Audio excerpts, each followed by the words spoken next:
Good afternoon. I think we'll make a start. Oh, actually, there's one more just joining us now.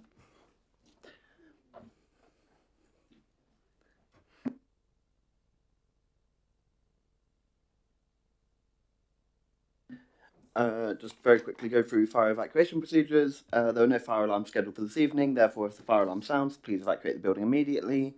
Fire exit is located at the side of this room. Exit through reception and meet in the War Memorial Park. You'll know you're in the right place because there'll be a beautiful pride flag flapping in the wind. Is there, aside from fire evacuation, am I going through? Just from the top here, yeah. Lovely. Apologies have been received from Councillor Dillo and Councillor Miller, and Councillor Dillo has a substitution in the form of Councillor Vox. Is there anyone else that, any other apologies or absences? Councillor Chapman, unfortunately, has had a medical emergency today, so very late notice. Apologies, he didn't have time to get a reserve. Thank you very much. Does anybody have any declarations of interest to make? Yep. Just for clarity, I am a unpaid director of Caliva Community Energy Group, so just sort of always record that so that at least I've made it clear. I should say the same for myself, Loddon Community Energy. Lovely, thank you so much. Are there any urgent matters that anyone needs to raise? No. So then we'll move on to the appointment of a vice chair. Are there any nominations for the role of vice chair today?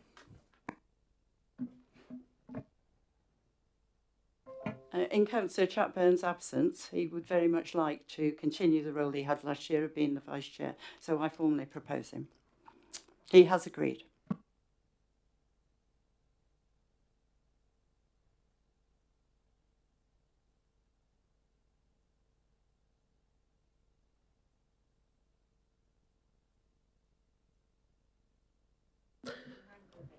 Are there any other nominations at all? No, are we all agreed on Councillor Chapburn for the vice chair? No, no? Any other nominations? No? No? Okay, Councillor Chapburn it is. Now we need to move the minutes of the last meeting. Does anybody have notes on those?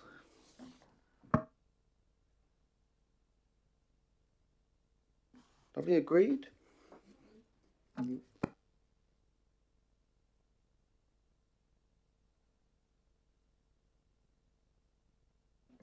Now we have the report, which is a updated draft of the climate change and air quality strategy. It's going to be introduced by the leader of the council, Councillor Harvey. Thank you very much, Chair, and good evening, everybody. I'm pleased to present to the committee this evening the draft updated version of the climate change and air quality strategy on behalf of Councillor Tomlin.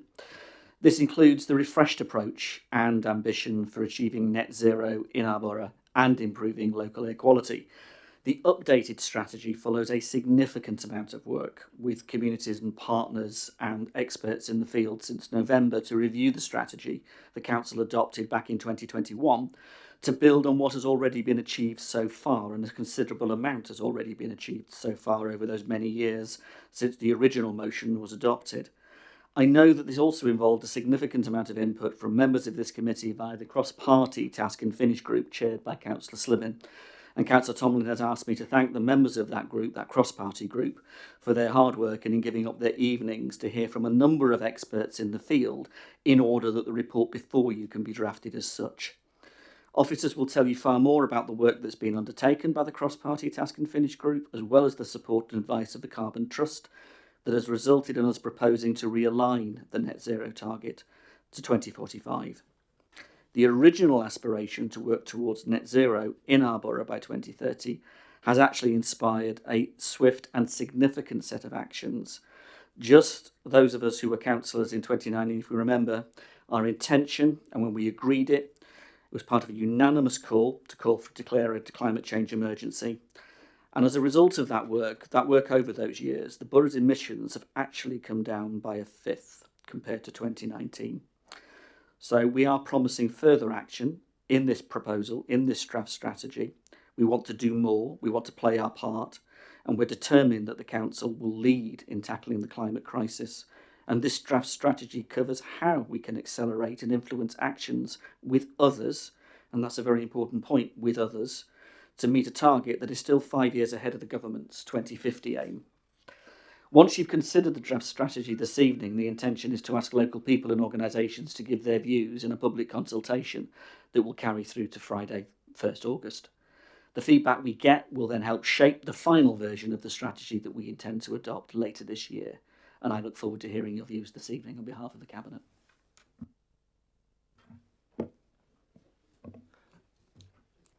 And if I can just add a little more to what the leaders outlined, I'm really pleased to be presenting this to members tonight. We've been on a bit of a journey over the past 8-9 months, so I'm really grateful for your support in progressing the work. We've had some really helpful conversations through the Task and Finish group and that committee, so particular thanks to Councillor Slimin for overseeing that Task and Finish group at the start of 2025.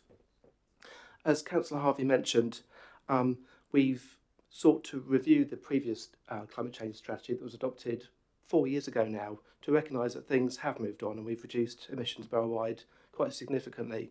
We recognise there's still quite a challenge though in terms of reducing those further. That's why the Task and Finish group has been so helpful to us in considering in more detail matters around housing, heat pumps, transport, and really the emissions associated with the way that we live our lives today. So that's really helped us to look at what we need to achieve by when, and to think about whether the 2030 target was really realistic. I think it was helpful for setting the scale and ambition of things in the early days, and that's led to a significantly increased resource in terms of the climate change team, which has been helpful in that sense. The Carbon Trust work has been really helpful as well for us. Carbon Trust are an accredited kind of body that are experts in the field. They've been working with us and all of our kind of key stakeholders to look at different scenarios from 2030 through to 2050, which is the government's target, to see what the scale and pace of change is needed over that period. And they've looked at these scenarios in terms of things like the number of EVs required, or EV chargers, the number of heat pumps we need to install each year, and the cost of doing so. These scenarios are described on pages 10 and 11 of the papers, but you'll see there that some of the numbers and figures are quite eye-watering. So I think we've come to the view, with the support of the Task and Finish group and the Carbon Trust work, that a reframed target of 2045, whilst ambitious, is more achievable than 2030, given we know that this will cost people in order to improve their homes and the way they travel. So we're presenting to you this evening the updated strategy. It's something that we need to consult on. We want to seek people's views upon over the course of the summer. We'll be kicking off consultation very shortly after committee, and very keen to hear what committee members have to say. I'll use it as a plug to highlight Green Week, which kicks off on Saturday. There's the Green Fair in Basingstoke Town Centre. I'm sure some of you will be there. So it's a really good way of getting people involved. And this is one of the ways that we can influence and support residents to make change. So hopefully extra people from the council will pop along and see the visitors there and meet the Green team, who are doing such a marvellous job. Chair, happy to take questions with my colleague Sam. Thank you very much. Any questions? Several. Okay. Looking at some of the details of the numbers, why such small amounts of solar PV?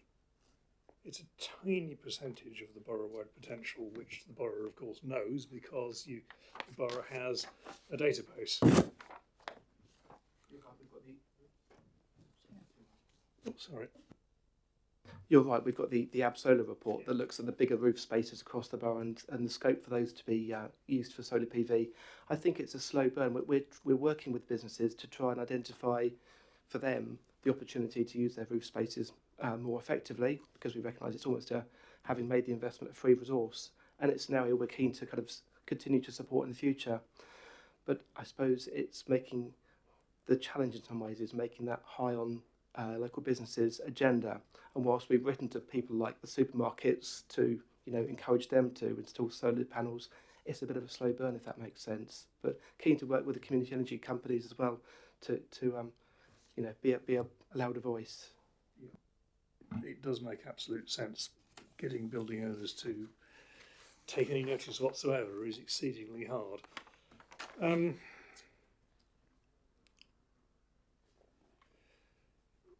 Something like this one. What's the intention for annual progress reporting and gap analysis, because it's been a bit of a blank so far.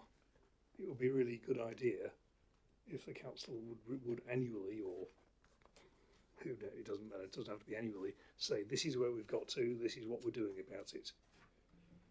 I know it's work. It's a really valid point. We tend to come to committee towards the end of each year, November, December time, with an annual update to say this is what we've been doing, this is where we're focusing our efforts next.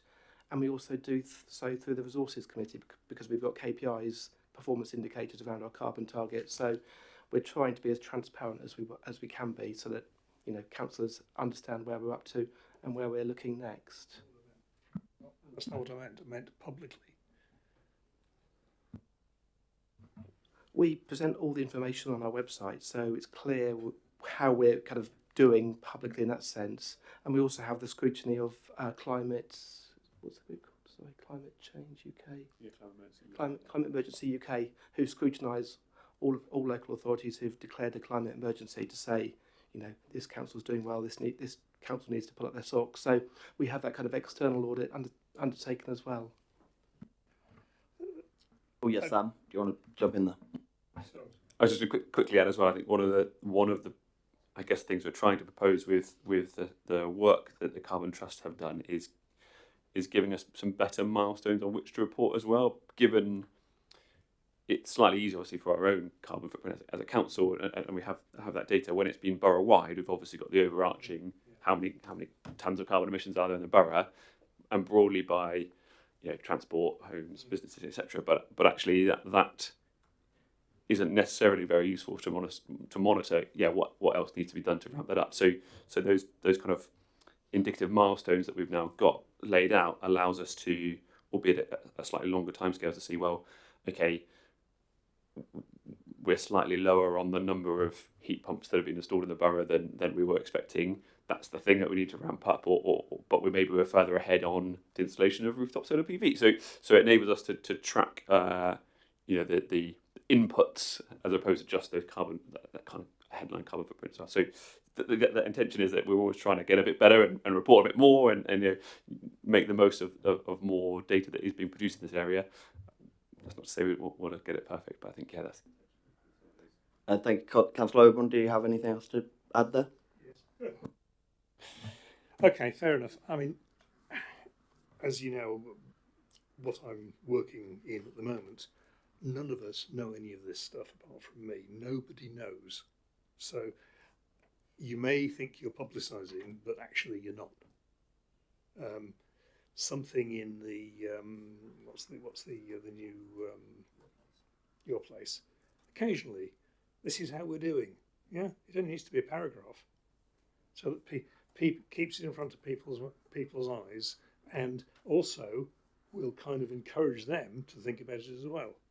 It's all very well having it on the website, which nobody looks at, and having it in reports, which nobody reads. You need something that is in the public eye. 3,000 heat pumps. Just before we move on, I think, Councillor Hubb, did you have something that you wanted to say there? Just going to agree, it's a fair criticism. It's often the case, isn't it, that you don't always sing the praises of the team that is doing all the hard work behind the scenes, and it's worth noting just how much work, to be fair, the team is doing, and the effect it's having, because it's often not our data, it's not our buildings, it's not what we're doing as an authority, because we're already doing it on our buildings where we are able to, and all that work's going on anyway. So actually, it's that information broader to achieve the broader aim that we need to publicise more effectively. So I take that criticism and we'll take that back. Large organisations always think they're publicising and usually aren't.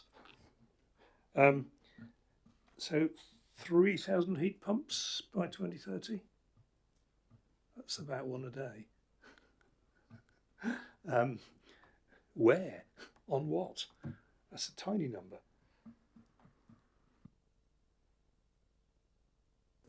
Sorry. Yeah, it's in the report where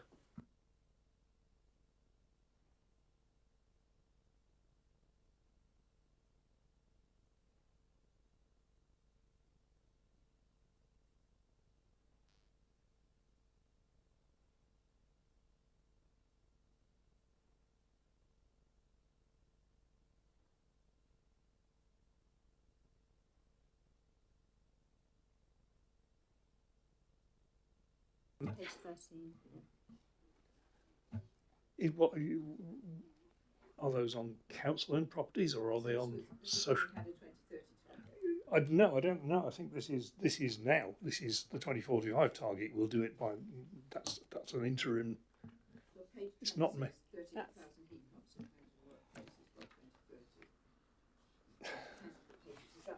No, we're looking at section 221.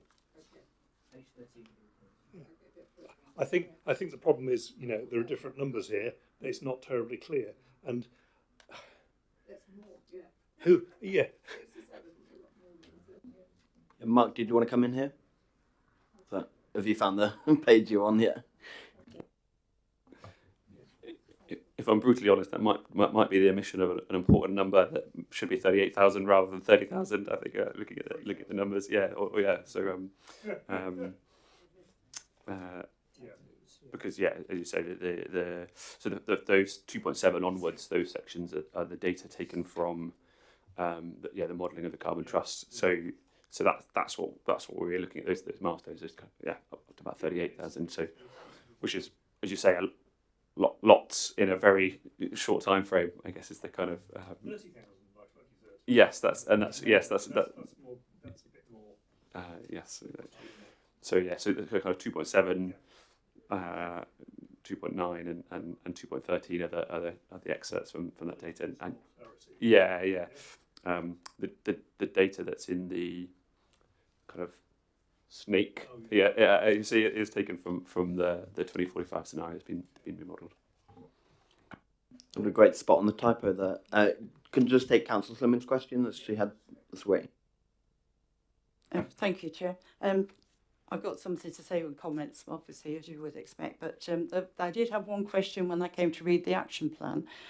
You mentioned about forming an action group, but you don't say who would be on that.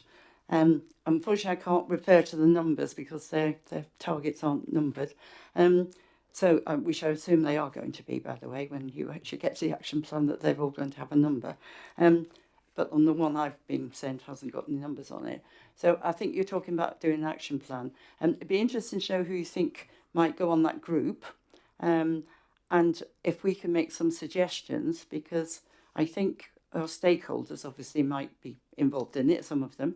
But I also would suggest that perhaps you look at some parish and town council representatives, some of the people on the sustainable groups that are across the borough that already have got experience. Obviously, I hope some councillors are going to be in there. I'm hoping perhaps if I'm still on the council by the time it's formed, I might still be putting my name forward to be on that. But I certainly do think that you need a wide selection of people on that group. I presume it isn't just a internal group with officers, but it doesn't specify who it is. So it'd be good to know who you think is going to be on it. Thank you. I think we see it as a continuation of the conversations we had with the Carbon Trust when we had the stakeholders in. So it's really that we want to harness their knowledge, their enthusiasm, and the kind of conversations we had during that process. So it's perhaps a slightly shrunken down version of that. Lovely. Do I have any other questions? Thanks, Sander. It is a truth, though, by looking at this paper, that the further away we put the target, the steeper the targets become. So what becomes 38,000 heat pumps in 2030 becomes, I think it's 67,000 in 2040 and 67,000 in 2045. So there is a danger. Well, what it seems to be saying to me, and I want to say, have I understood this correctly, that actually, with the projections of the increase in our population and in numbers of households and employment and all the rest of it over the next, 20 years, that actually our net zero in a way becomes more and more difficult. I mean, it's like it's not going to go away. And unless there is something fundamentally that happens on a national basis to help us out here, it's really difficult to see how we as a borough can do a lot more than we're doing already. Because we have done an enormous amount. That £1 million that we've invested year on year has been really well spent. I mean, we've seen a huge difference in what's going on within our borough and in the publicity to households.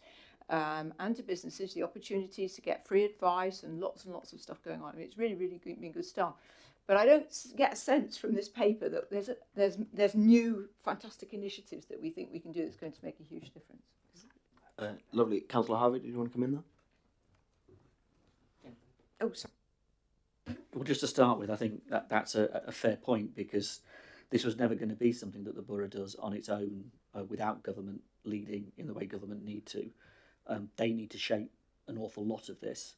But to say, you're right, I think that what this borough has achieved in the year since 2019, compared to lots of other boroughs around the country, and that's before we even start talking about other authorities, such as unitaries and the rest of it.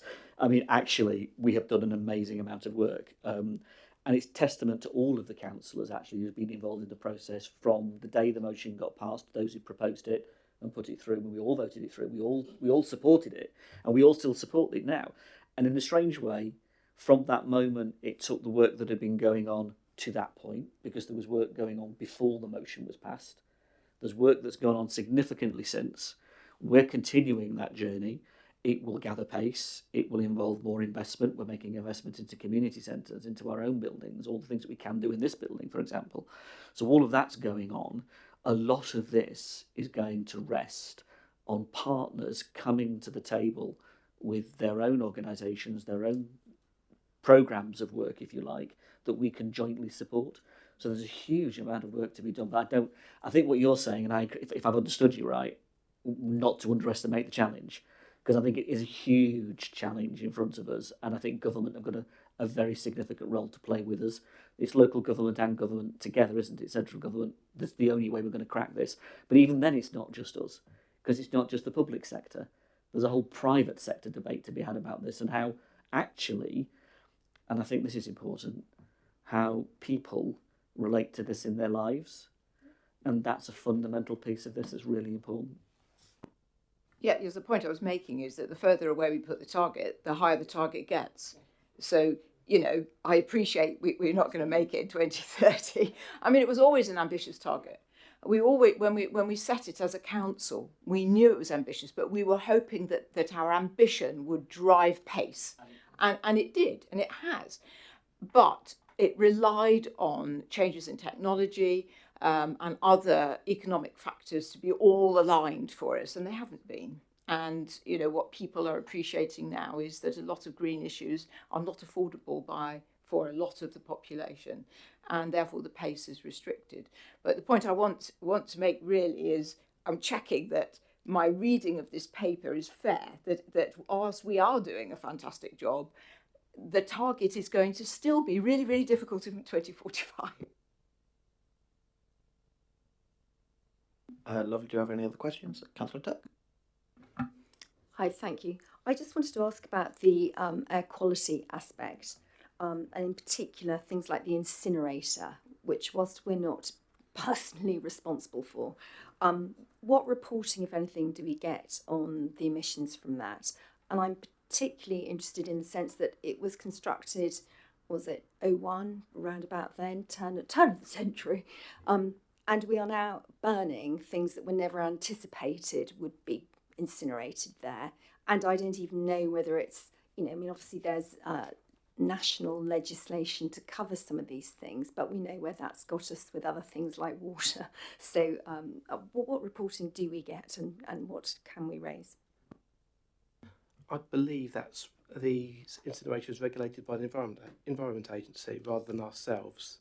So I know we've got ways into that through Project Integra, and I know Councillor Tomlin sits on the board or the panel that's involved in that. So he has some understanding of that, but I think the reporting they provide perhaps is a bit more limited than we'd like. So it's something that I think he's keen to test a bit further, because I think he's been involved with it for a number of years, around the time it was probably constructed back in the early 2000s. I'd really appreciate if we could drill down a bit more, because I understand it's reaching the end of its life and therefore, you know, are we getting upgrades? Is it being recalibrated for modern times? I think it would be worth drilling down a bit more. Yeah, could this be followed up on, possibly, to make sure that Councillor Clark gets the answer that she's asking for? Yeah. I think not for now.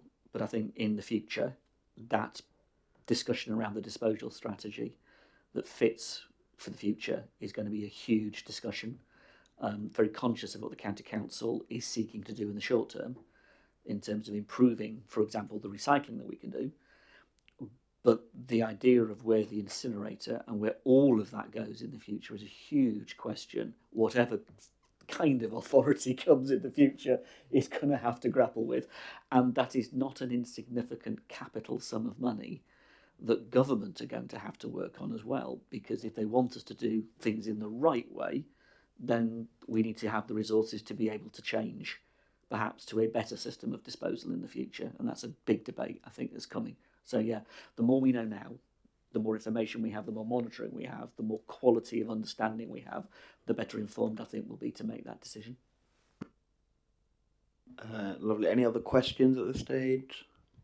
I have just the one myself. On the consultation, how are you planning to involve young people, and do you have plans to proactively involve them in this? Obviously, young people are particularly keen to see a planet that's still there when they get older, and also quite a lot of them you'll find are really engaged on this issue. I'd just be interested to hear your thoughts on that. Certainly with the Green Fair kicking off Green Week this Saturday, we've got a number of kind of entertainers that are based around kind of keeping children involved. I think it's a good initial kind of way of getting the children into the equation. In addition, I suppose we've got the Green Team who go out to schools, work with children and help them understand some of the issues that we're facing, because we find that the pest to power of a child is quite good at engaging kind of the wider family. So we use that as a way in. But more broadly, we've got a wide range of kind of opportunities to engage on this. We've got a consultation forum, we'll be using social media, and we'll be kind of involving as many people as we can to get their views. So if you've got particular groups that you're involved in, please spread the word and get them involved. Yeah, particularly I engage quite a lot locally with the Scouts and the Guides, and they're obviously quite an outdoorsy organisation. A lot of them are quite passionate about the environment and this area, so I think it would be worth proactively engaging with those groups. I was going to say it's important that we go to them. So I think, in the classroom, in a Scout group, in the community centre, is that ability to go to where they are, to have that engagement rather than expecting them to come to us. I think also it's the quality of the engagement. So it's what information, how do we choose to engage with that group so that they feel as if, one, they have all the information, but secondly, it's a means that they can actually consume. Lovely. Any other questions before we move on to comments? No. Any comments on the report? Councillor Flynn? Thank you, Chair. Obviously, as Chairman of the Task and Finish Group, it was very interesting to meet all the people who gave up their time. The stakeholders in particular came along and gave us some really interesting presentations, some of which were more interesting than others, but obviously we're where we are. Firstly, I would just like to say thank you for the team for the work that they put in too. The Green Team itself, I think, are absolutely fantastic. I'm going to give you a little bit of feedback today. A lady I spoke to 2 days ago said to me that she had followed my advice to ring the Green Team about some wildlife gardening that they're going to be doing near a church nearby, and that within 2 days the people are coming out to see her, and she said what a fantastic response. So just a bit of feedback to your team as well.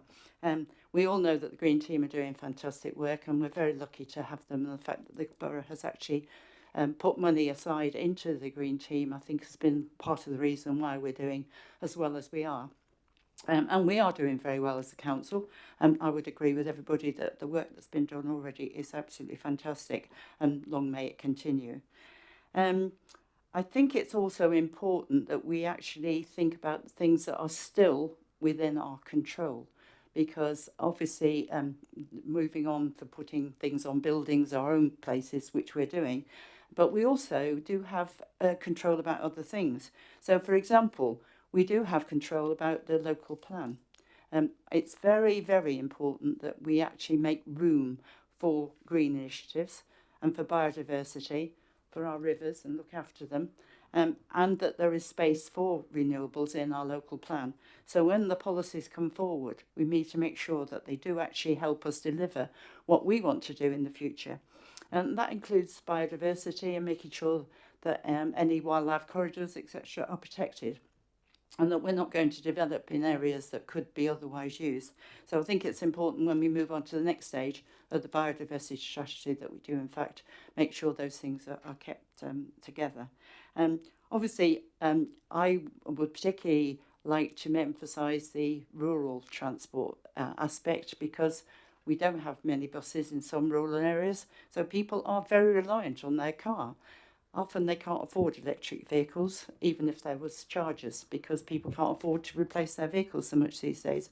So again, I think here Stagecoach are happy to do the main routes, but I think we also need to concentrate on where we can actually deliver for those people who choose to live in the rural community and do not have decent public transport. So I will nag people about that. And I think Stagecoach as well need to look at whether they can offer more incentives for people to get on the bus. Because I discovered, although the Stagecoach gentleman told us that there were some really special deals for people entirely to get to Basingstoke, turns out that those deals end at Sherburn St John, which is a few miles out of Tadley. So obviously I couldn't go back to my inquirer and tell him that, so that was a bit egg on face really. While I would personally have appreciated going for 2040, because I might still be around then to see it, the 2025 date probably is pragmatically more realistic, but unfortunately, we have to live with the life that we've got, and we can't change what there's already there. So I certainly would ask all of us, all councillors, to do what we can to make sure that anything that is in our control. That could also be trying to persuade some of the housing associations in their regeneration that they don't put gas boilers in, that they do actually try to put solars and heat pumps in now, not waiting till there's no longer a rule that they can't put gas boilers in. And I certainly think that we can encourage more solar, not just on roofs, but I think in the paper it's talking about 6 megawatts of solar by 2045. That's only one very small farm, and we know that there are so many people locally looking at more solar farms, and we are fortunate in some senses that we have got Bramley Frith, which is actually very close to a very major network hub for the network people. So again, I think we are fortunate in this area. We might be able to achieve a lot more because of where we are and because we've got that problem.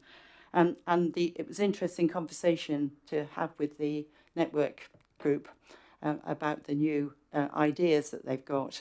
And certainly I welcome that in the strategy you are actually mentioning that we're going to work more closely with them to identify what the future needs are, rather than waiting to decide what it is and then ask them, then they say, sorry, there's no capacity. If we can let them know what the capacity is ahead of the game, that and the plans that are coming forward, I'm sure that's going to help us actually achieve solar as one of the main renewables in our area beforehand.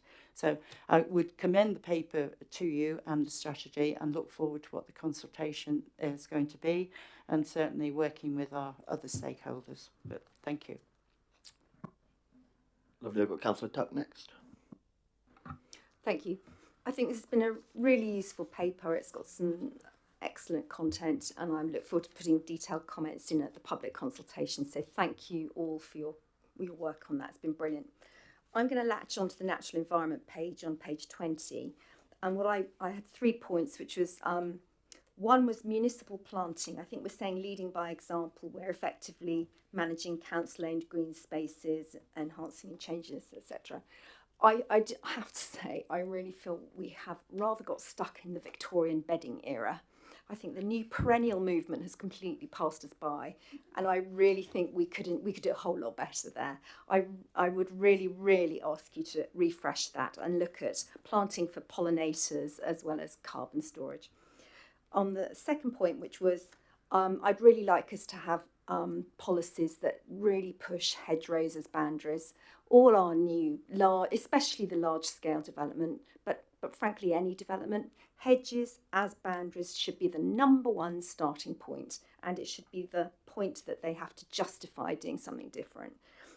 This is great for not just carbon capture, but air pollution. So from the air quality side, whilst It doesn't perform the miracles you'd believe on a recent pre-application near an incinerator and a sewage treatment work, where you'd think it was going to perform miracles. It is known to have some benefits, certainly for road air quality issues. And then lastly, natural functioning of rivers, the river buffers, water meadows and so on.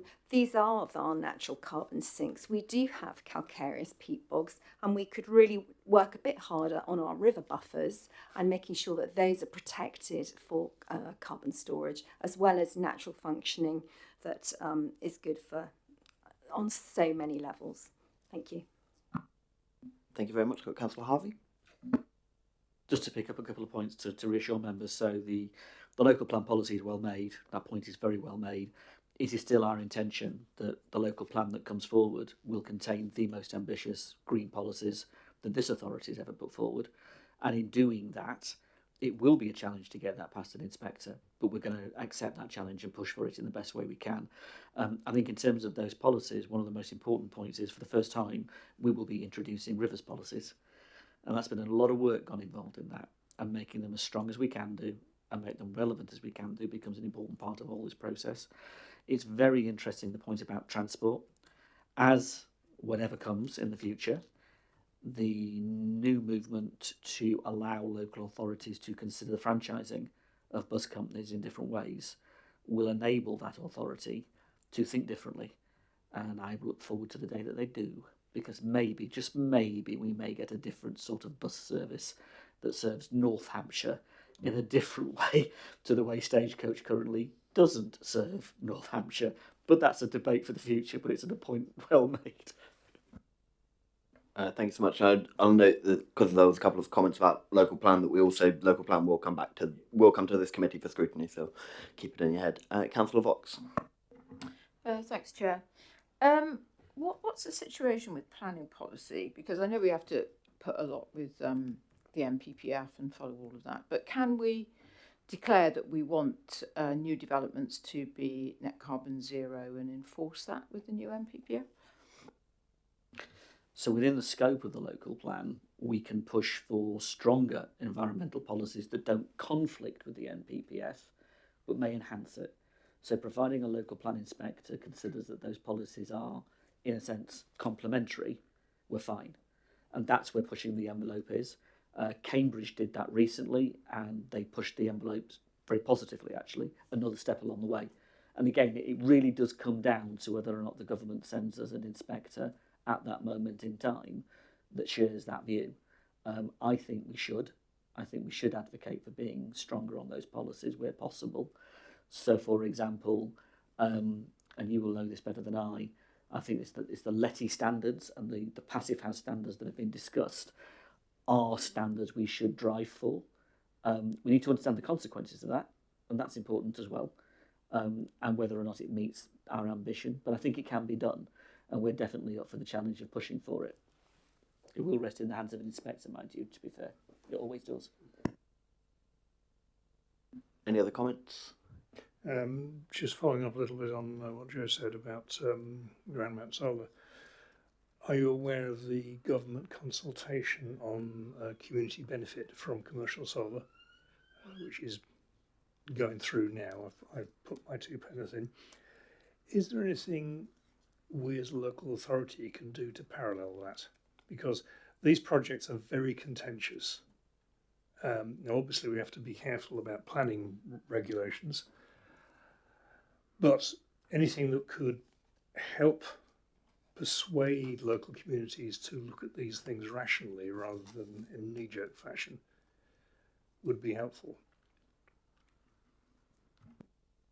I think that's a responsibility that rests on each of our shoulders as councillors. It's a responsibility that rests on government to craft the debate around the powers.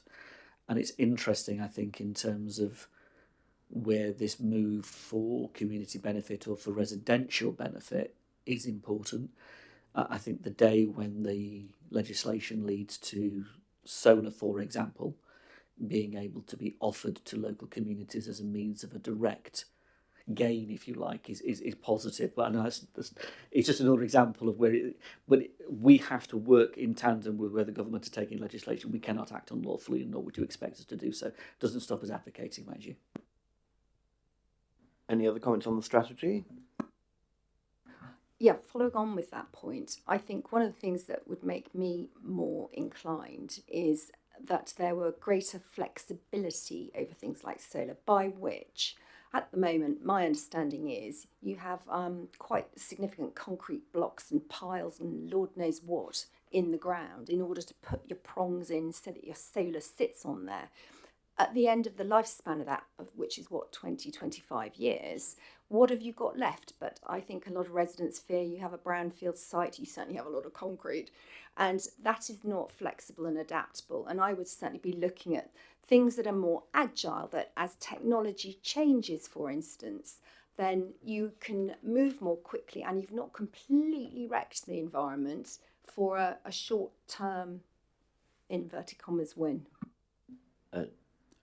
Councillor Slimon and then Councillor Harvey. Thank you.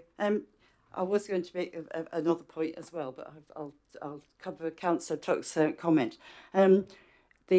Once the solar farms ends its day, and some people are putting forward 40 years, but the land goes back to being what it was before, agricultural land. It doesn't actually become a brownfield site, and everything will have to be removed that's on the site, and that'll be part of the agreement.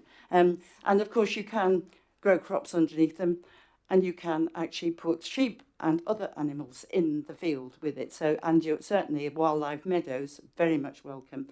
And if you want to come and find out more, Councillor Tuck, I will be on the stand at the Green Week on Saturday talking about a solar farm that I'm about to deliver in a place called Emborne, which is in West Berkshire, at no cost at all to myself. But obviously solars are the future because they are reasonably cheap to do, and obviously if you're talking about wind farms, I mean a lot of people can see those. Most of the solars in the countryside are not visible to most people, and obviously can be put there on poor agricultural land or not so good agricultural land, and therefore don't affect the fact that people still have to make crops and grow things. So there are really positives. I'm not talking about the huge commercial ones. I'm more interested in the smaller ones, obviously, but the community energy groups are obviously hoping that some of these bigger ones will actually contribute to the community so that the community can then use that money to retrofit the homes in their area so that we can all add to the carbon. And it is important, as I said, that we all do our own thing and make sure that we are all helping with carbon neutrality. And I was going to mention that on the 9th of July, I'm going to London where there is a big rally going on to persuade people that they all ought to take climate change seriously. I don't know who's organising it. I know that I'm going as part of the Liberal Democrat Green group, but most of you can't join that because you're not on that group. But obviously politically, I think it's important that we're also aware that this council has fairly good unanimity, can't say the word now, about looking and believing that climate change is a thing. We have to be aware that there are some political groups out there who are going to not put their effort behind climate change, which I find quite worrying personally. We're 50 years behind where we should be. I was first interested in the environment in the 1970s and was active from the early 80s. We are now in 2025 and we really haven't moved very far. And for the sake of our grandchildren and their children, we need to save the planet. And I'm not being over-sympathetic. We are now in look at the weather. We've had the hottest spring ever. The temperature has gone up. We now got rain. We'll probably have rain all summer and we'll get floods and whatever. Life has changed. We have to recognise that, and I think most people do. And that's the message we should be putting out there, that everybody needs to do a little bit. And okay, saying, well, the Russians or the Chinese or the Americans aren't doing whatever. We all can do our own little bit, and I think that's the main message from this action plan, that we can do. We've already done fantastic work. Let's carry on and let's do more. And let's be ambitious and hopefully hit some of those targets before 2045. Some of them we can't, we're not in our control. But obviously, if we can persuade other people, other governments, everybody to do their own thing, we can only win. It's only a win-win situation. And I'll get on my soapbox, sorry. Councillor Swimming played a deft sleight of hand at the end there, and you'll note that she managed to make it about the report right at the end. If I could just remind councillors that when we're making comments specifically on the strategy that we're talking about. Is there any other comments to make or recommendations that anybody wants to make at this stage? No, all good. Just anything else from you guys? You're all good. Just to sum up, then we have obviously covered quite a lot of ground. Much of what we discussed began to talk about the local plan, and obviously that will be coming back to this committee, and we will be able to do that in quite some detail. I think we're planning at the moment 2 days of that. We'll get into work plan in a bit. There were questions on the small amount of solar panels in the strategy, and also a possible typo, but also a question about the the amount of heat pumps. So to make sure we catch that typo on the finished report.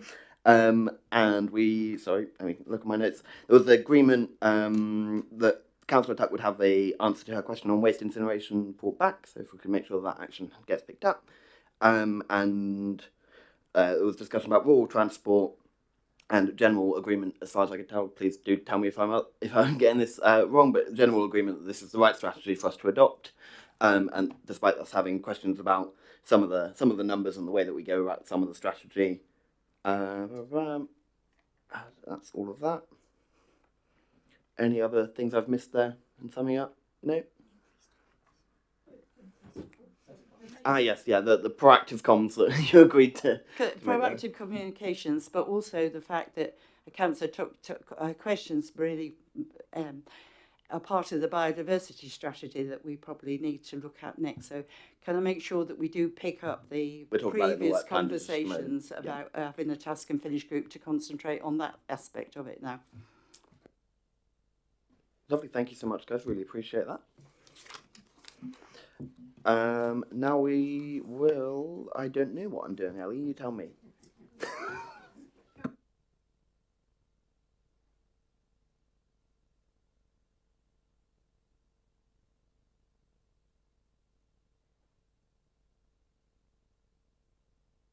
Okay, and now just a review of the work programme. So initially we'll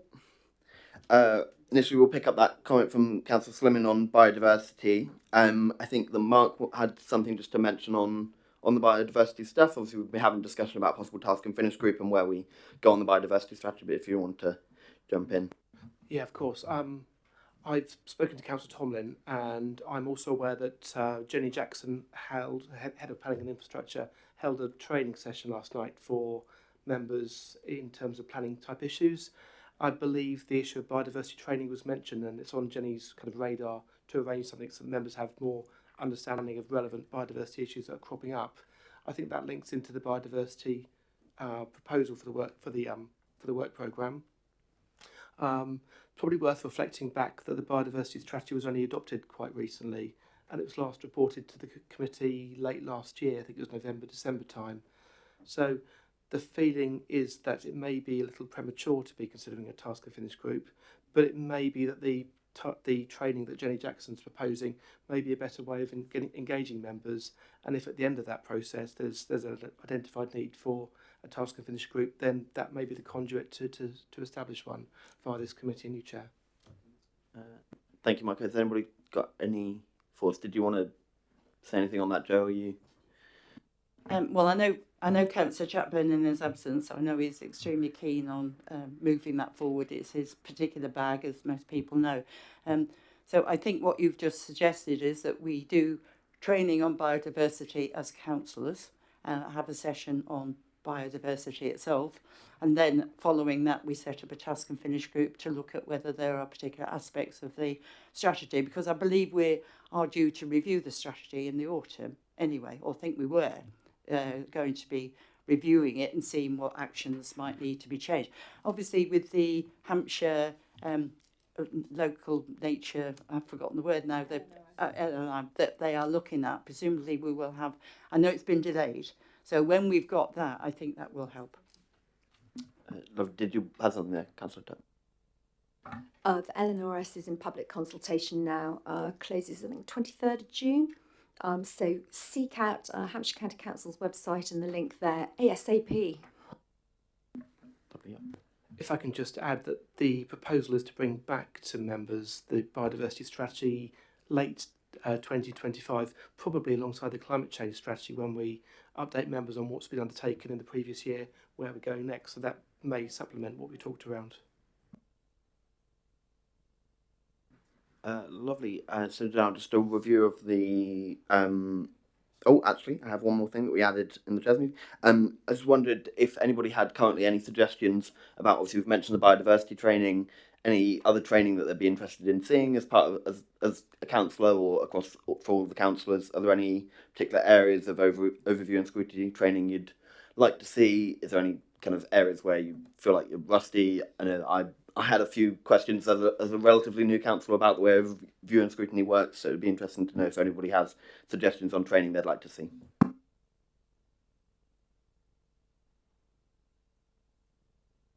That is totally okay, and you can, I'm sure, get in touch with Ellie and the others if you think of it between now and whenever. Okay, so I am done. We've got the work. Do we have the work plan discussion now, or do we need to? Is there anything on that? Yeah. Yeah. Is there any at the moment thoughts about the work plan, comments on the work plan, or anything people want to raise for that work plan beyond the biodiversity thing? Nope. All good. Then we are finished. Thank you so much.